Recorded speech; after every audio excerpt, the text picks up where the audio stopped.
Hello guys and welcome back to the channel. Another little how-to. I'm presently plasterboarding the ceiling, as you can see. It's going very nicely. And like a lot of you guys will be doing it on your own. You're building your own garden rooms. And I work on my own quite a bit. I'm in the middle of sort of looking to get a team. But in a second, I'm on my toes. So this is how I do full boards. Basically, I've talked about these before. Screw fix, 40 quid for two. Done. So basically, to get this full board up, what I do is I get these two leaning against this wall. I generally put one screw in the bottom, just so the foot doesn't kick out. Just make this a bit lower than the plasterboard's going to sit.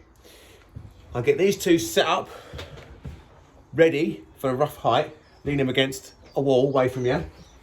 You then pick the board up in the centre, poke it onto those two top joists there, two top supports, sorry. Then while you've got one hand in the middle, gives you one hand free, you then lean over, grab this pole, put it into position, tighten it up to the ceiling, do the same with the other, tighten it up to the ceiling, and then that thing will hold itself all day long. Now I'm hands free, I could do videos, I could do what I like, and it will stay there. What I then do is I put two screws into the joists at both ends, just to support it. So that then takes the pressure off the joists, the supports as well, which is great. And then top tip is don't just try and guess where your joists are going to be. You know where the last joint was there. You can see this joist at this end. Run yourself a level mark, straight to the center, boom. Now I know every single time I'm going to hit that joist with my screws. I'm not going to have missed ones, which is a pain in the bum. So you can see this board here. I've done it all the way through. There's a pencil mark, there's all the screws done and dusted.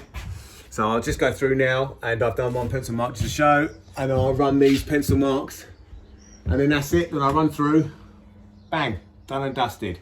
Easy peasy. When you hit a space where you've two ways to do this. One is that you kind of measure from the wall, find your nearest joist to where the end of the board is going to be, and then chop that bit of plasterboard off, which is fine and dandy. But there's always going to be points where you haven't got any support in plasterboarding, because obviously you've got the joint across here, that's not got any support. But when you get a longer length, there's nothing wrong. So what I've got is, outside, I've got my cladding, shiplap cladding. So what I do is I chop a piece at 1.2, which is the same length or same width as the board. I then place that behind here, screw into it, and then the next board sits on top of that and screws it into it. The only reason you're going to get cracks is if it's floating and isn't connected to the next board. So like here, you can see there's not as many screws, because actually this is where the joint is, and that ain't going nowhere. Once you've got scrim tape on it, done. And it's one of those things, you can mark it on the joist and chop it, that's no problem at all. But this just saves a bit of faffing, and you can just pick the board straight up, launch it in, get it fit without having to mark it off and stuff.